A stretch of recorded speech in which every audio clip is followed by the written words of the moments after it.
Hey everybody, it's Carm here. I'm coming to you on a Saturday evening. Got Rocky right on my lap here. So we'll see if he appears during at any point here. Wanted to come on and share an album I've been revisiting lately, as well as a couple artists that I've been listening to on and off. After being into them for a very long time over the last few weeks, and an album that's really quite a touchstone for me. I've done a few other Touchstone albums, but this one goes pretty far back, as much as any of the other ones. And it's "Carry the Gift." R. Carlos Nakai and William Eaton. R. Carlos Nakai, if you know him, he's a Native American flute player, and William Eaton's a guitarist and guitar designer and guitar builder, really multiple stringed instruments. At least going back to the early 70s, he started designing and building his own guitars, and they've been collaborating for many years. I think this is the first album together, although they might have went back a little further than this. This is from 1988 on the Canyon record label, and I believe this is the first. R. Carlos Nakai up to this point had been making solo albums, solo flute, solo unaccompanied flute, and this is first with a collaborator, and William had been recording himself for a while.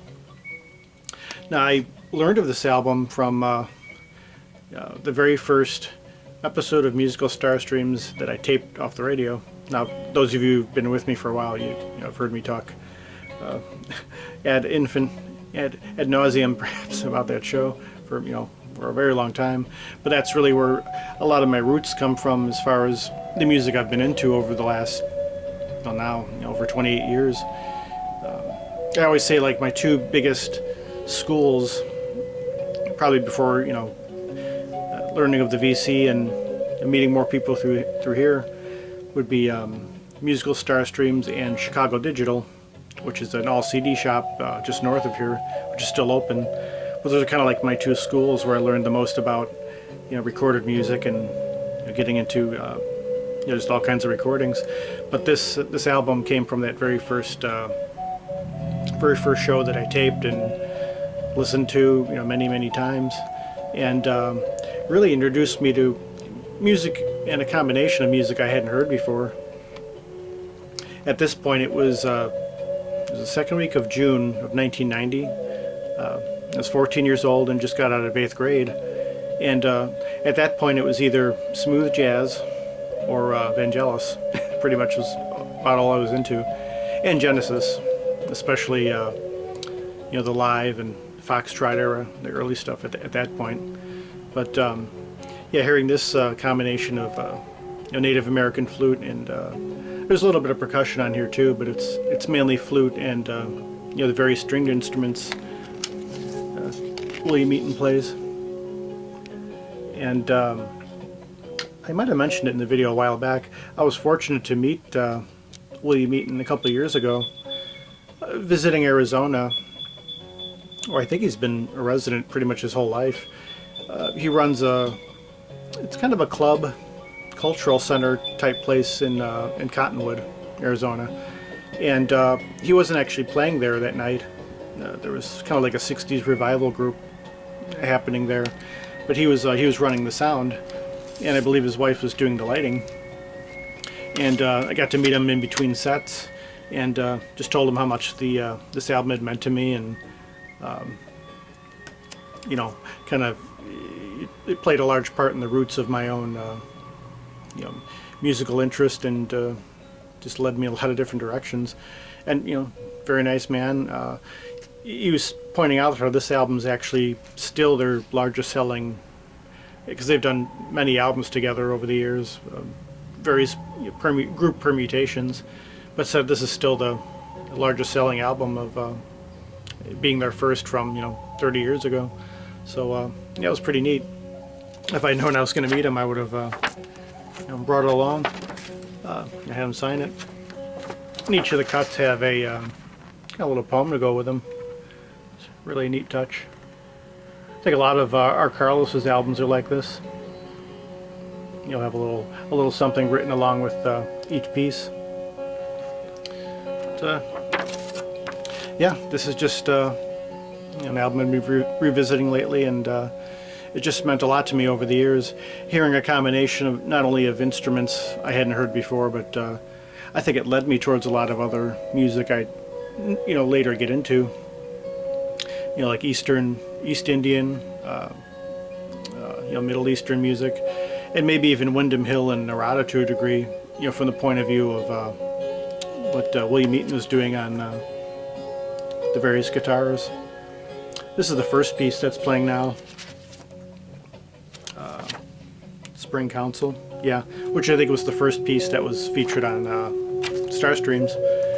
Yeah, they would feature an album on the show, and they'd play two cuts at different points in the show. So they played Spring Council and Earth Wisdom, the two pieces from here they played.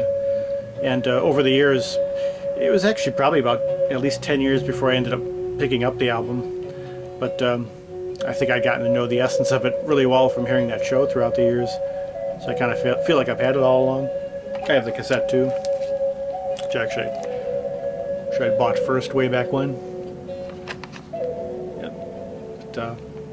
Yeah, but, wonderful stuff. I'd definitely recommend if you're at all interested in either artist. I'd say it's as good a place to start as any. Hearing this collaboration.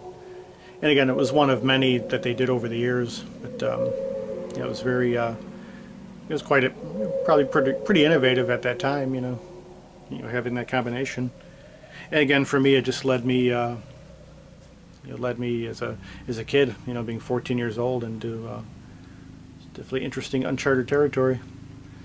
So yeah, again, like a lot of these, I feel like there's so much I could say about this, but well, if you hear it for yourself, it should speak for itself. Yeah, Carry the Gift, R. Carlos Nakai and William Eaton. Yeah, definitely very much recommended. But, yeah, just wanted to come on and share that. I've been wanting to do a video, for a while, just sharing stuff I've been listening to. As ever, there's all kinds of things. I've been listening to Trisha's mixes and the CD she sent. A lot of fun. I still have the Christmas CDs to get to, which maybe I'll play some later on. I've always been a little late in the season about that. Kind of slow to get into the spirit, so to speak, but get there soon. And everything else, is always, I got a stack over here and another over here, so yeah, always getting into something. But yeah, just wanted to come and share that real quick and see what comes next. I'll try to get on at least once or more before actual Christmas Day. Come on and say hi. And we got we'll see if he'll say hello. I don't think he's been on camera for a while. Here he is. The director. Okay, I ruffled him a little bit here. Yeah, he hadn't been on in quite a while. I think Fuzzy was on the last video. But, he's coming on to say hello. Well, hope we're all well, and be back on soon. Till the next one. Peace, love, and joy.